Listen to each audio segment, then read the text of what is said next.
Godspeed to the city streets. We began to feel the fire. We rise like tall buildings as the chemicals they take us higher. 일본 사람들의 112명이 본적이 독도라고 합니다. 본적이 독도다. 독도의 일본 말들은 뭐라고 하나요? 다케시마라고 합니다. 일본 언론 요미우리 신문 보도에 따르면 일본에서 독도, 즉 일본이 부르는 다케시마를 자신의 본적으로 등록한 사람이 작년 말 기준 112명이라고 합니다. 2005년도에는 26명이었는데 지금은 4배가 넘게 늘어난 겁니다. 그게 왜 가능할까요? 일본은 독도를 자국 영토라고 주장하고 있고 행정상 시마네현 소속으로 분류를 합니다. 일본 호적법상 자국민은 일본 영토 어디든 본적을 옮길 수 있기 때문에 서류상으로는 등록이 가능하다고 합니다. 주소는 이렇게 적힙니다. 시마네현 오키노시마초 다케시마 관유무 번지. 하지만 이건 실제로 사는 게 아니라 정치적인 메시지에 가깝습니다. 독도는 현재 대한민국이 실효 지배하고 있습니다. 112명이라는 숫자보다 중요한 건 이런 상징 행동이 계속 반복되고 있다는 사실입니다. 여러분은 어떻게 보십니까? 독도, 우리는 얼마나 알고 있을까요? 짝수의 홀수를 우리는 생각하면서 받게 되는 국가 건강검진. 그런데 새로 바뀌는 정보 내용이 있습니다. 꼭 놓치지 마시고요. 45살부터 대장 내시경을 받을 수 있게 된다고 합니다. 여러분들도 대상이 될 수 있습니다. 보건복지부가 최근에 국가암관리위원회를 열었고 2026년부터 2030년 사이에 제5차 암관리 종합계획을 확정지었다고 합니다. 핵심은 이겁니다.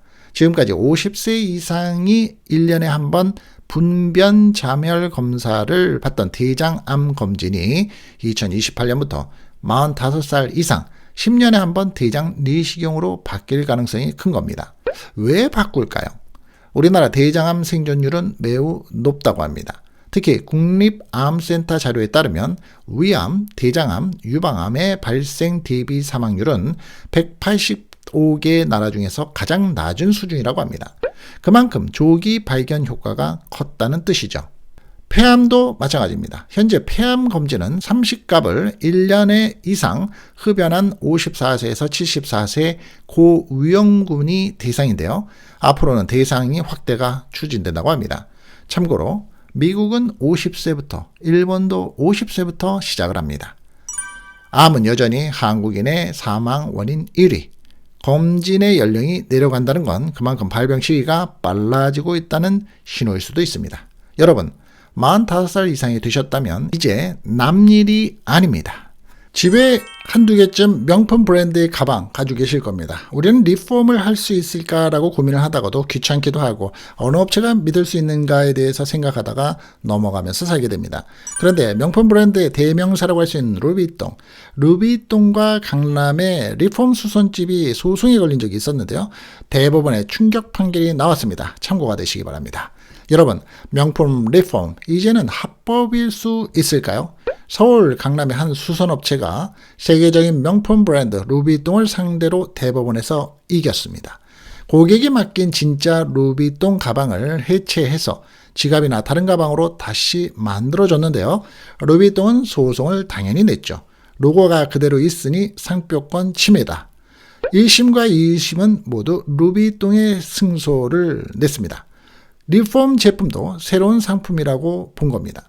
그런데 대한민국 대법원의 판단은 달랐던 겁니다. 핵심은 이겁니다.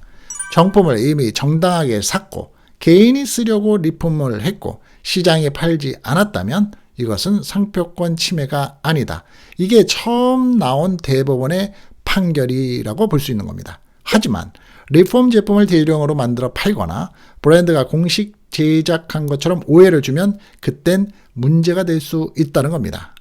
정리합니다. 내가 산 명품, 내가 고쳐 쓰는 건 괜찮다. 하지만 팔면 달라진다. 여러분 생각은 어떠십니까? 리폼 어디까지 허용을 해야 할까요? 트럼프 행정부의 관세 정책에 따라서 한국 기업의 6천여 곳이 미국에서 낸 관세를 돌려받을까 하는 게 이슈가 되고 있습니다. 핵심 배경으로는 미국의 연방 대법원이 트럼프 행정부의 상호 관세를 위법이라고 판결을 했기 때문입니다. 즉 법적 근거가 흔들린 거죠. 누가 환급 대상이 될까요? 관세청에 따르면 미국에 수출한 한국 내 기업 2만 4천 곳 중에서 대략 6천 곳이 DDP 조건으로 수출을 했다고 합니다. 이 DDP라는 게 뭘까요?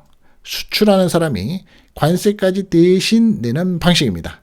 이 경우에 한국 기업이 직접 미국의 세관 국경보호국인 CBP에 환급 신청을 할 수 있다고 합니다. 그럼 절차가 간단할까요? 정산 전이면 사후 정전 신고로 비교적 간단하고 합니다. 하지만 이미 정산이 끝나버렸다면 180일 안에 이의제기를 해야 되고 기각이 되면 미국의 국제무역법원에까지 가야 한다고 합니다. 사실상 이것은 소송전이 됩니다. 더 큰 변수는 도널드 트럼프 대통령이 앞으로 5년간 법정에서 다투겠다라고 밝힌 겁니다. 쉽게 돌려주지 않겠다는 거죠. 쉬운 싸움이 아닙니다. 법적으로는 환급이 가능하지만 현실은 복잡한 소송에 휘말릴 수 있다는 것. 정치는 강경 대응 중입니다. 한국 기업 6천여 곳이 과연 실제로 돈을 돌려받을 수 있을까요? 뉴스 5번가였습니다. 알림 설정, 좋아요, 구독 놓치지 마시고요. Our hearts beat to the city streets. We began to feel the fire. We rise like tall buildings as the chemicals they take us higher.